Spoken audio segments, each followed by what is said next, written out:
India TV YouTube channel को subscribe करें और बेल आइकन दबाएं।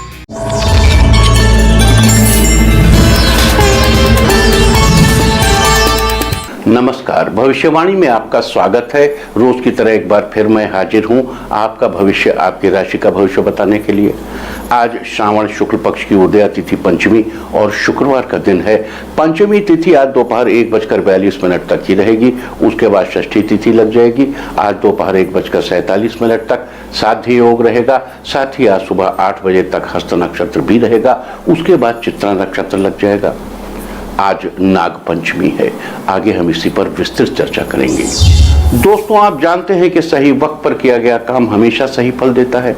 ज्योतिष गणित पक्ष ने आकाशीय पिंडों के बीच बहने वाली इलेक्ट्रोमैग्नेटिक फील्ड के मूवमेंट को कैलकुलेट करके ये जान लिया है कि किस समय कौन सा काम करना अच्छा होगा। आज हम सबसे पहले बात करेंगे मुकदमा दायर करने या अपनी बात रखने के योग की, यानी कि जय जैद योग की। तो आज ये योग नहीं बन रहा है। अब ये योग कल यानी कि 14 अगस्त की दोपहर पहले 11:52 से अगली सुबह 5:34 तक रहेगा। और इसके बाद बात करते हैं सर्वार्थ सिद्धि योग यानी कि सारे काम बनाने वाले योग की। तो आज ये योग नहीं बन रहा है। ये योग कल यानी 14 अगस्त की सुबह 7 बजे से अगली सुबह सूर्योदय तक रहेगा। इस क्रम में आइए अब चर्चा करते हैं आज के शुभ मुहूर्त यानी कि फेवरेबल टाइम की। अगर आप किसी को प्रपोज करना चाहते हैं तो उसके लिए आज अच्छा मुहूर्त शुरू हो चुका है। ये मुहूर्त सुबह 5:49 पर शुरू हुआ था और शाम 7:08 तक रहेगा। कंस्ट्रक्शन शुरू कराने के लिए आज अच्छा मुहूर्त शुरू हो चुका है। ये मुहूर्त सुबह 5:49 पर शुरू हुआ था और सुबह 10:44 तक रहेगा। किसी इंडस्ट्रियल इंस्टीट्यूशन में लेन देन करने के लिए आज अच्छा मुहूर्त शुरू हो चुका है। ये मुहूर्त सुबह 5:49 पर शुरू हुआ था और सुबह 10:44 तक रहेगा। सीजेरियन ऑपरेशन कराने के लिए अच्छा मुहूर्त शुरू हो चुका है। ये मुहूर्त सुबह 5:49 पर शुरू हुआ था और सुबह 10:44 तक रहेगा। और फिर आज ही दोपहर 1:03 से शाम 7:08 तक भी रहेगा। जॉब ज्वाइन करने के लिए अच्छा मुहूर्त शुरू हो चुका है। ये मुहूर्त सुबह 5:49 पर शुरू हुआ था और सुबह 10:44 तक रहेगा। और फिर आज ही दोपहर 1:03 से 1:43 तक भी रहेगा। मेडिकल ट्रीटमेंट शुरू कराने के लिए अच्छा मुहूर्त शुरू हो चुका है। ये मुहूर्त सुबह 5:49 पर शुरू हुआ था और सुबह 10:44 तक रहेगा। और फिर आज ही दोपहर 1:03 से 1:43 तक भी रहेगा।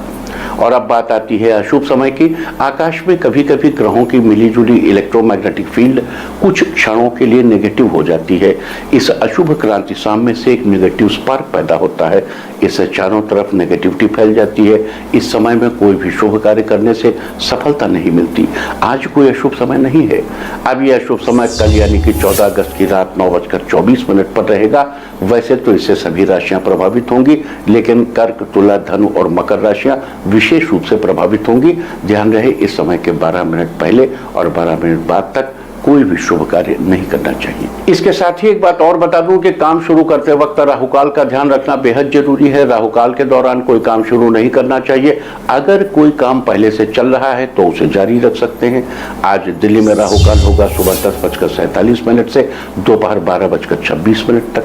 मुंबई दोपहर पहले 11:07 से दोपहर 12:43 तक। चंडीगढ़ सुबह 10:47 से दोपहर 12:27 तक। लखनऊ सुबह 10:32 से दोपहर 12:11 तक। भोपाल सुबह 10:47 से दोपहर 12:25 तक। कोलकाता दोपहर पहले 10:04 से 11:44 तक। अहमदाबाद दोपहर पहले 11:07 से दोपहर 12:44 तक। और चेन्नई में राहुकाल होगा आज सुबह 10:39 से दोपहर 12:13 तक। ये था कुछ शहरों का राहुकाल। और अब आज की यात्रा की शुभ दिशा क्या है? तो आज वो शुभ दिशा है दक्षिण और दक्षिण पश्चिम। आज घर से निकलकर दक्षिण या दक्षिण पश्चिम दिशा में जाइए। अगर आपको किसी और दिशा में यात्रा करनी हो तो घर के अंदर ही दक्षिण या दक्षिण पश्चिम दिशा की ओर 7 कदम चलिए। क्लॉकवाइज घूमकर अपने काम पर चले जाइए। सारे दिन आपको शुभ यात्रा के शुभ परिणाम मिलते ही रहेंगे, यानी कि आपके तमाम काम बिना किसी विघ्न बाधा के पूरे होते रहेंगे। और आइए अब शुरू करते हैं सिलसिला राशिफल का। सबसे पहले बात रोज की तरह आज भी मेष राशि की। मेष राशि वालों, आज तकदीर बदलने के मौके आपको मिलेंगे। आज किसी बड़ी कंपनी से डील फिक्स होगी। टाइम पर मेल बॉक्स चेक करते रहें, क्योंकि किसी भी समय को जरूरी मैसेज आ सकता है। इस राशि के जो छात्र इंजीनियरिंग कर रहे हैं उन्हें जल्द ही सफलता मिलेगी। आज आपका आर्थिक पक्ष पहले से मजबूत होगा। परिवार के लोग आपकी हर तरह से सहायता करेंगे। माता से अपने दिल की बात शेयर करने से मन को शांति मिलेगी। लवमेट से आज सरप्राइज मिलेगा। आज के लिए आपका लकी कलर है मैजेंटा और लकी नंबर है 6। वृष राशि वालों, आज आपका ध्यान धार्मिक कार्यों में लगा रहेगा। लंबे समय से चली आ रही घरेलू परेशानियों का समाधान आज निकल जाएगा। इस राशि के बिजनेसमैन के मन में कोई बड़ी योजना चल रही है तो आज उसे पूरा करने के लिए दिन अच्छा है। छात्र आज अपने करियर के लिए सोच समझकर कोई डिसीजन ले। पिता का सहयोग आपको इसमें प्राप्त होगा। आर्थिक स्थिति सामान्य रहेगी। कंप्यूटर के क्षेत्र से जुड़े लोगों को फायदा होगा। सेहत के लिहाज से आज आपका दिन अच्छा रहेगा। दाम्पत्य जीवन में खुशहाली बनी रहेगी। आज के लिए आपका लकी कलर है ऑरेंज और लकी नंबर है 2। मिथुन राशि वालों, आज बेहतर होगा कि आप व्यावहारिक होकर अपने चिड़चिड़ेपन को दूर करने की कोशिश करें। आज आपको उन व्यक्तियों से दूर रहने की जरूरत है जो ओवर रिएक्ट करते हैं। इस राशि के विवाहितों को आज अपने परिवार की स्थिति के बारे में सोचना पड़ेगा, जिसमें अपनों का सहयोग प्राप्त होगा। इस राशि के छात्र आज नया टाइम टेबल बनाकर तैयारी करें, जिससे उन्हें फायदा होगा। आज आपके सभी काम आसानी से पूरे होंगे। स्वास्थ्य आज पहले से बेहतर होगा। आज के लिए आपका लकी कलर है पिंक और लकी नंबर है 6।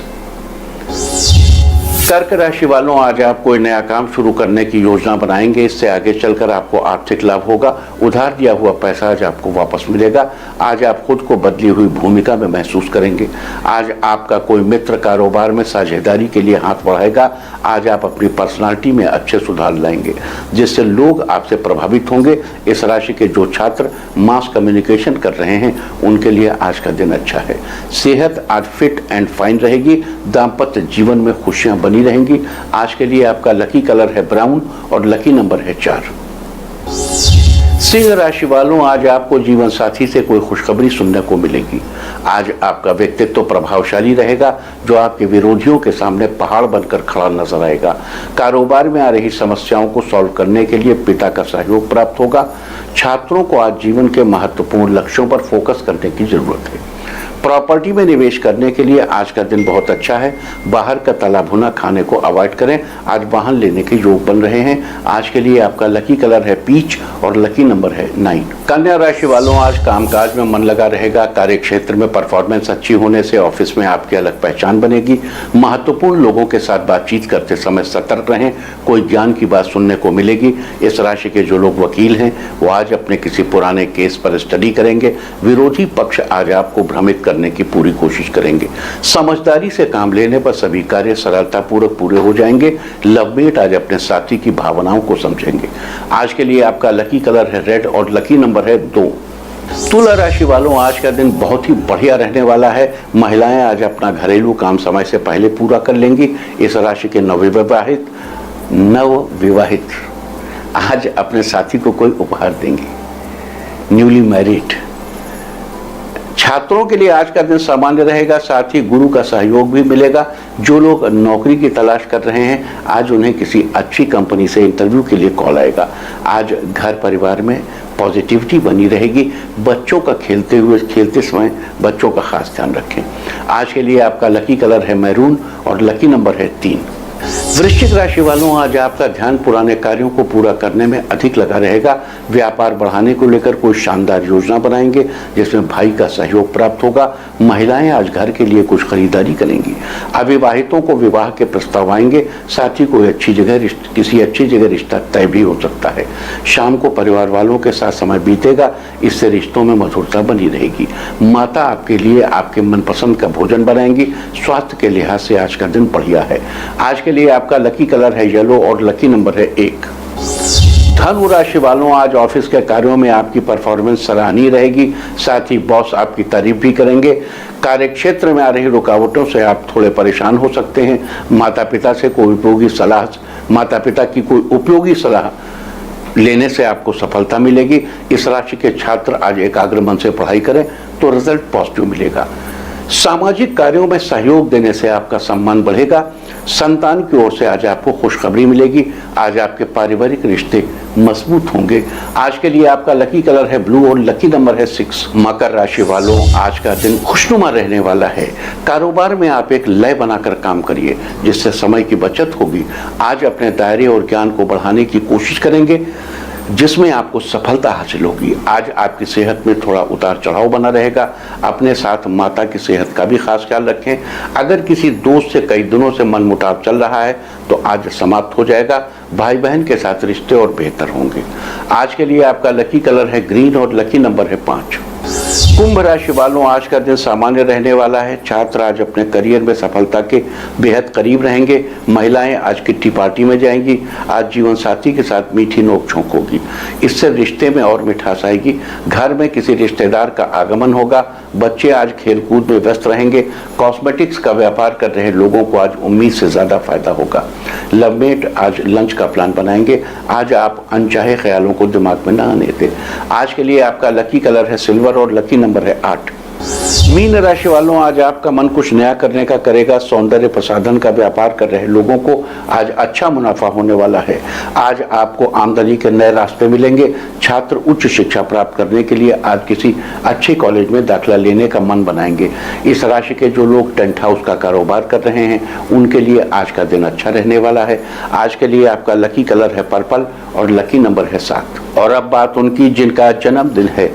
जिनका जन्मदिन है वो आज मंदिर में सफाई में सहयोग दें और जिनकी आज मैरिज एनिवर्सरी है वो आज अपने गुरु का आशीर्वाद लें तो साल भर सुख और सौभाग्य बढ़ता ही रहेगा। और आइए अब चलते हैं अंकों की रहस्यमयी दुनिया में। मूलांक 1 वालों, आज आप खुद को एनर्जेटिक महसूस करेंगे जिससे आप अपने काम पूरे कर लेंगे। मूलांक 2, उम्मीद से ज्यादा धन लाभ होने के आसार हैं। साथ ही अपने खर्चों पर नियंत्रण बनाकर रखें। मूलांक 3, कुछ दिनों से चली आ रही समस्याओं का अंत होगा जिससे आपके मन को शांति मिलेगी। मूलांक 4, आज आप अपनी बात से लोगों को प्रभावित करने में सफल होंगे। लोग आपसे प्रसन्न रहेंगे। मूलांक 5, आज का दिन आपके लिए अच्छा रहेगा। अचानक आपकी प्रगति की राह खुलेगी।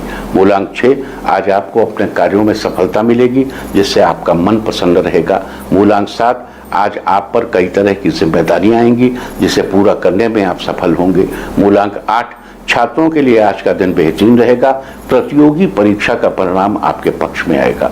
मूलांक 9, आज आपके घर का माहौल खुशनुमा रहेगा। साथ ही परिवार वालों के साथ डिनर का आनंद लेंगे। और अब चर्चा वास्तुशास्त्र की। वास्तुशास्त्र में आज हम बात करेंगे रसोई घर यानी किचन में तस्वीर लगाने के बारे में। घर में किचन सबसे इंपॉर्टेंट जगह होती है क्योंकि ये हमारी अन्नपूर्णा का मंदिर है, माता अन्नपूर्णा का मंदिर। इसलिए किचन की खूबसूरती और सौभाग्य का और वहाँ की वास्तु का ध्यान रखना बेहद जरूरी है। रसोई घर में माता अन्नपूर्णा का एक चित्र जरूर होना चाहिए। साथ ही फलों व सब्जियों से भरा एक सुंदर सा चित्र अपनी रसोई में जरूर लगाइए। रसोई में इन चित्रों को लगाने से घर में धन धान्य की कभी कमी नहीं रहती। हमेशा अनाज के भंडार भरे रहते हैं और घर में सुख समृद्धि बनी रहती है। इसके अलावा अगर आपकी रसोई वास्तु के अनुसार दक्षिण पूर्व या दक्षिण दिशा में नहीं बनी है या उसमें वास्तु से जुड़ी कोई अन्य परेशानी है तो रसोई के उत्तर पूर्व यानी ईशान कोण में सिंदूरी रंग के गणेश जी यानी कि हेरंब गणेश जी की तस्वीर लगानी चाहिए। तो वास्तुशास्त्र में ये थी चर्चा किचन में तस्वीर लगाने के बारे में। उम्मीद है कि आप इस वास्तु उपाय को अपनाकर अपने किचन का वास्तु जरूर ठीक करेंगे। और अब आज के दिन की सबसे विशेष बात, आज श्रावण शुक्ल पक्ष की उदय तिथि पंचमी और शुक्रवार का दिन है। पंचमी तिथि आज दोपहर 1:42 तक ही रहेगी। उसके बाद षष्ठी तिथि लग जाएगी। आज दोपहर 1:47 तक साध्य योग रहेगा। साध्य योग के दौरान कोई भी कार्य सीखने या करने से उसमें पूर्ण रूप से सफलता अवश्य मिलती है। साथ ही आज सुबह 8 बजे तक हस्त नक्षत्र रहेगा। उसके बाद चित्रा नक्षत्र लग जाएगा। 27 नक्षत्रों की श्रेणी में चित्रा 14वां नक्षत्र है।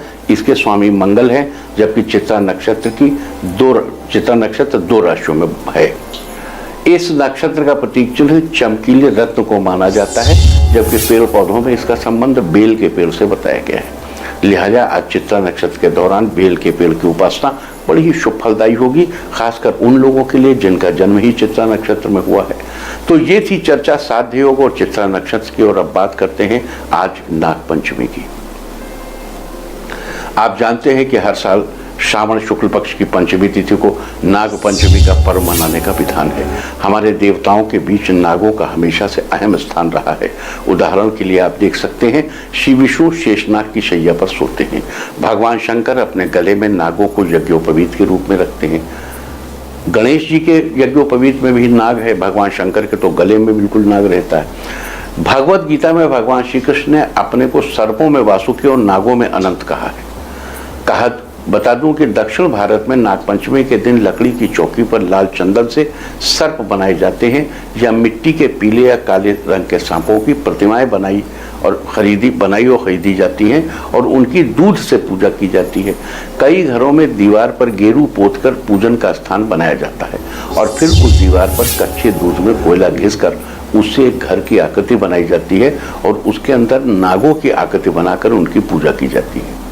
साथ ही कुछ लोग घर के मुख्य दरवाजे के दोनों तरफ हल्दी से, चंदन की स्याही से अथवा गोबर से नाग की आकृति बनाकर उनकी पूजा करते हैं। नागपंचमी का यह त्योहार सर्प दंश के भय से मुक्ति पाने के लिए और काल सर्प दोष से छुटकारा पाने के लिए मनाया जाता है। लिहाजा अगर आपको भी इस तरह का कोई भय है या आपकी कुंडली में काल सर्प दोष है तो उससे छुटकारा पाने के लिए आज के दिन आपको इन 8 नागों की पूजा करनी चाहिए। ये अष्टनाग कौन कौन से हैं? इनके नाम हैं वासुकी, नागराज वासुकी, तक्षक, कालीय, मणिभद्र, ऐरावत, धृतराष्ट्र, करकोटक और धनंजय।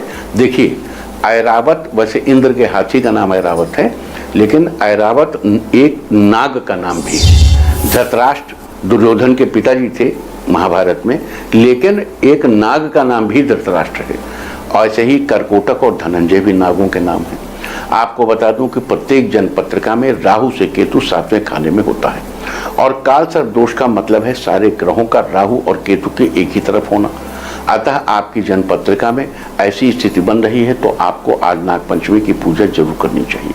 लेकिन यहाँ आपको एक बात और बता दूं कि अगर आपकी पत्रिका में काल सर्प दोष नहीं है तब भी आपको आज दिशाओं के क्रम में नागों की पूजा जरूर करनी चाहिए, क्योंकि राहु तो सबकी जनपत्रिका में है। लिहाजा काल सर्प दोष हो या ना हो, राहु ग्रह पीड़ा की शांति के लिए दिशाओं के सही क्रम में पूजा करना सभी के लिए फायदेमंद होगा। बता दूं कि राहु सर्प का मुख है। ये जो काल सर्प है तो इसमें राहु सर्प का मुख है, केतु सर्प की पूंछ है। लेकिन पूजन पूंछ का नहीं किया जाता, ना मध्य में किया जाता है, मुख में किया जाता है। पूजन मुख में किया जाना है। ऐसे ही अब देखो, यहाँ आपको बता दूं कि पृथ्वी में सूर्य की गति के सापेक्ष जो इलेक्ट्रोमैग्नेटिक फील्ड मूव करती है वो भी एक प्रकार का राहु बताया गया है। वास्तु नाग उसे भी कहा गया है।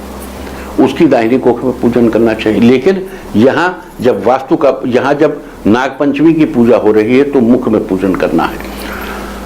लिहाजा आपको देखना है कि आपकी जनपत्रिका किस खाने में राहु बैठा हुआ है और फिर उसी के अनुसार सही दिशा में नागपंचमी की पूजा करनी। देखिए, हर आदमी की पत्रिका में 12 खाने हैं और उसमें राहु कहाँ पे बैठा हुआ है उसके हिसाब से आपको अपनी पूजा, आपकी पत्रिका में राहु कहाँ बैठा है, अब एक वर्ग बनाइए।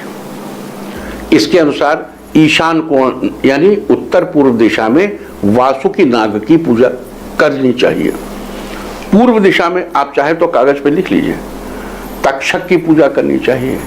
दक्षिण पूर्व में कालीय नामक नाग की पूजा करनी चाहिए। दक्षिण दिशा में मणिभद्र नामक नाग की पूजा करनी चाहिए। देखो, समझ लो, लिख लो, अभी हम फिर से आपको सब बताएंगे। दक्षिण पश्चिम साउथ वेस्ट में ऐरावत। अब यहाँ देखो क्या एक विशेषता है, साउथ वेस्ट राहु का स्थान माना गया है। राहु की उपमा हाथी से दी गई है। ऐरावत नामक नाग, ऐरावत नामक इंद्र का हाथी। ये प्रतीकों को मिलाइए, देखिए सब चीजें मिलती जुलती हैं एक दूसरे से।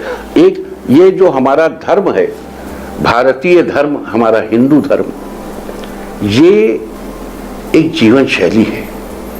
ये किसी को बंधन में नहीं बांधता है, बंधनों से मुक्त करता है। किसी से ये नहीं कहता ये मत करो, ये मत करो, ये मत करो, वो मत करो, इसको मत मानो, उसको मत मानो, कंपटीशन करो, ऐसा कुछ नहीं। जीवन शैली है, चीजें एक दूसरे से कोरिलेट करती हैं। साउथ वेस्ट में ऐरावत की, ऐरावत यानी इंद्र के हाथी की नहीं, ऐरावत नाम के नाग की पूजा करनी है। पश्चिम दिशा में धृतराष्ट्र नामक नाग की पूजा करनी है। धृतराष्ट्र दुर्योधन के पिताजी जरूर थे, लेकिन इस नाम का एक नाग भी होता है। उत्तर पश्चिम दिशा में करकोटक नाम के नाग की पूजा करनी है और उत्तर दिशा में धनंजय नाम के नाग की पूजा करनी चाहिए। अभी आपने अगर लिख लिया हो तो ठीक है, नहीं तो फिर से हम बता देते हैं। आप देखिए, जहां रह गया वो लिख लीजिए। सबसे पहले एक वर्ग बनाइए। नॉर्थ ईस्ट में वासुकी नाग, पूर्व में तक्षक, दक्षिण पूर्व में कालीय, दक्षिण में मणिभद्र, दक्षिण पश्चिम में ऐरावत, पश्चिम में धृतराष्ट्र, उत्तर पश्चिम में करकोटक और उत्तर में धनंजय नामक नाग की पूजा करनी चाहिए। तो ये थी चर्चा आज नागपंचमी की। और अब बात करते हैं आज नागपंचमी के दिन सर्पदंश से मुक्ति पाने के लिए और काल सर्प दूर से छुटकारा पाने के लिए आपको किस प्रकार से और किस दिशा में नागों की पूजा करनी है। अगर आपकी जन्मपत्रिका में राहु लग्न में है तो आपको अपने घर की पूर्व दिशा में नागपंचमी की पूजा करनी है, लेकिन सबसे पहले वासुकी की पूजा ईशान कोण में कीजिए, फिर तक्षक, फिर काली और सबसे अंत में धनंजय की पूजा कीजिए क्लॉकवाइज। अगर आपकी जन्मपत्रिका में राहु दूसरे खाने में है तो घर की पूर्व दिशा जहां उत्तरी दिशा से मिलती है नॉर्थ ईस्ट में, वहां नाग पूजा कीजिए, लेकिन सबसे पहले वासुकी से शुरू कर तक्षक, कालीय, धनंजय, तक्षक, कालीय, मणिभद्र, ऐरावत, धृतराष्ट्र, करकोटक और फिर धनंजय की पूजा कीजिए।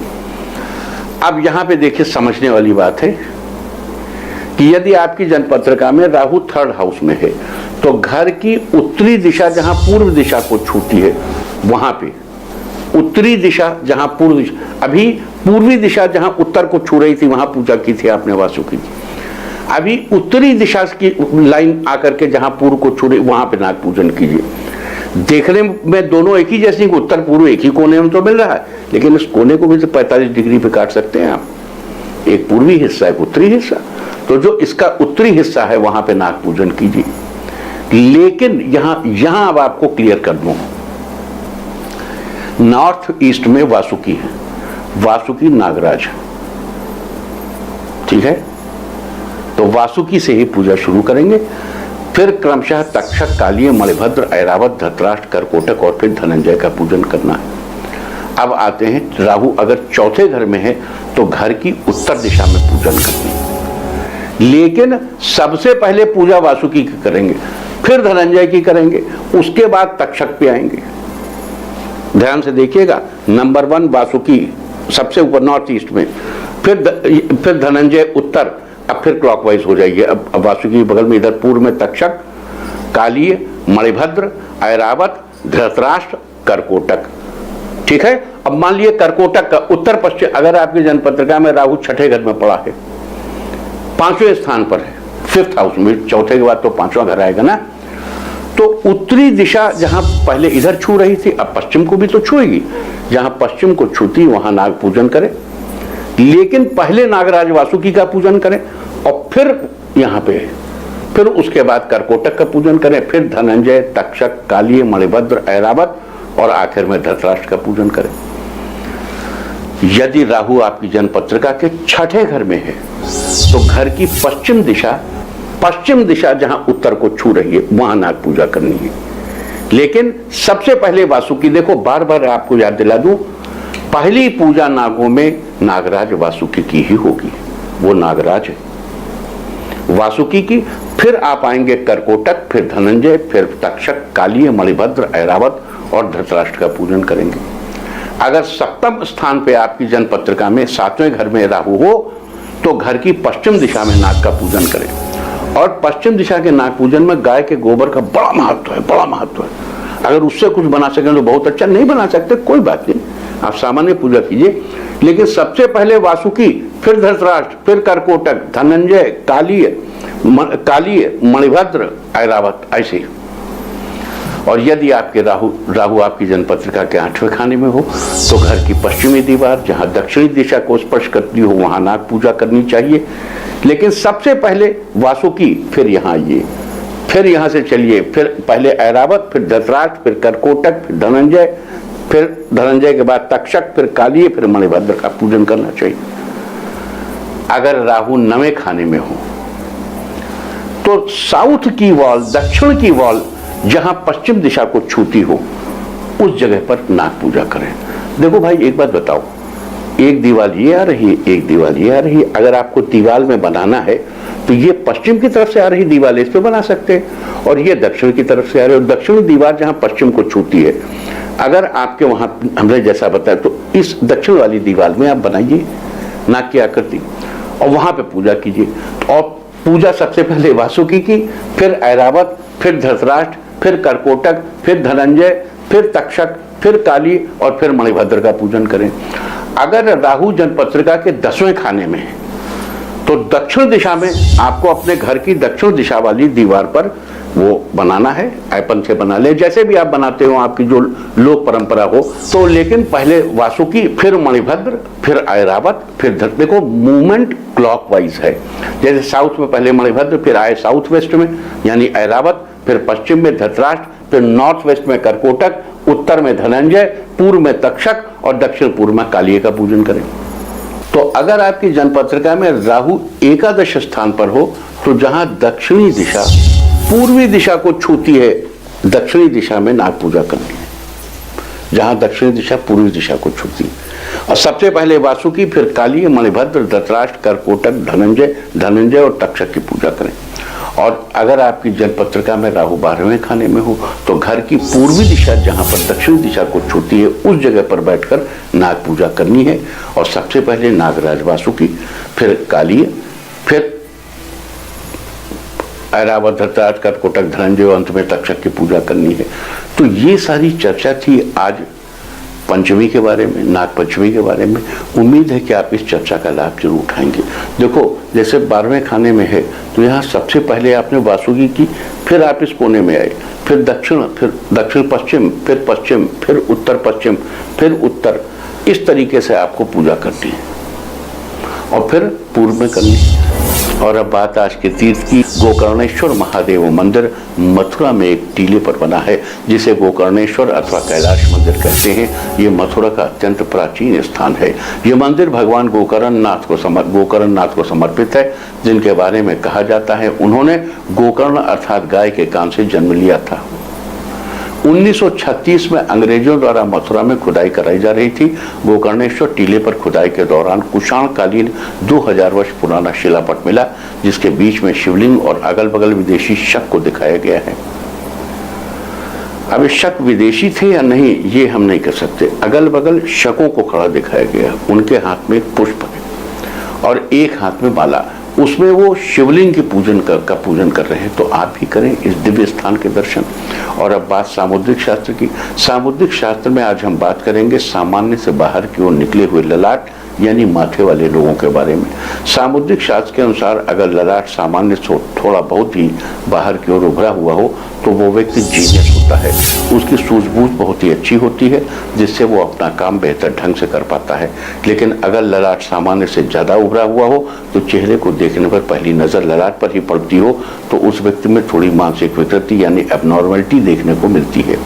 इनका बौद्धिक विकास अच्छे से नहीं हो पाता, जिसके कारण इन्हें अपने कामों को करने में सामान्य से अधिक देर हो जाती है। सामुद्रिक शास्त्र में ये थी चर्चा सामान्य से बाहर की ओर निकले हुए ललाट वाले लोगों के बारे में। और अब बात अवॉइड ऑफ द डे की, यानी आज आपको क्या नहीं खाना है। आज 13 अगस्त को श्रावण शुक्ल पक्ष की पंचमी तिथि है। पंचमी तिथि में बेल का सेवन करना निषिद्ध है। ये आपके रुतबे के लिए अच्छा नहीं होता। पंचमी तिथि आज दोपहर 1:42 तक रहेगी। उसके बाद षष्ठी तिथि लग जाएगी जो कि कल दोपहर पहले 11:50 तक रहेगी। षष्ठी तिथि में नीम की पत्तियां चबाना, उसका फल या दातुन मुंह में डालना, यहाँ तक कि नीम की फेस वॉश का इस्तेमाल करना भी निषिद्ध है। अतः आज दोपहर 1:42 तक आपको बेल का सेवन करने से बचना चाहिए, जबकि उसके बाद कल दोपहर पहले 11:50 तक आपको नीम या नीम से बनी चीज़ों का इस्तेमाल अवॉइड करना चाहिए। इस तरह तिथि का समय जानकर आप अपने खाने का शेड्यूल बना सकते हैं। बाकी आप कुछ भी खाइए, पीजिए, मौज कीजिए। और चलते चलते मैं आपको बता दूं कि कल की यात्रा की शुभ दिशा क्या है।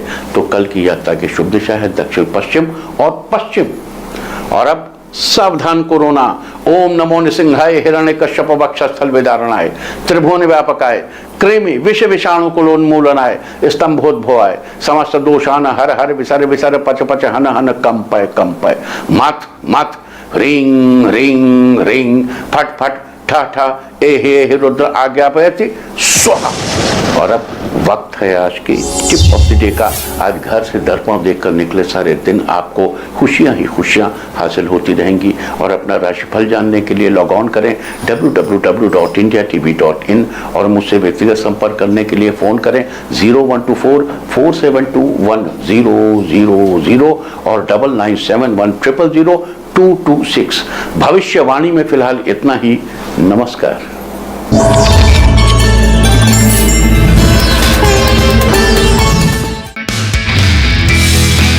नमस्ते, मैं हूं मीनाक्षी जोशी। वीडियो और खबरों से अपडेट रहने के लिए India TV YouTube channel subscribe करें, बेल आइकन दबाना ना भूलें। जुड़े रहें इंडिया टीवी के साथ।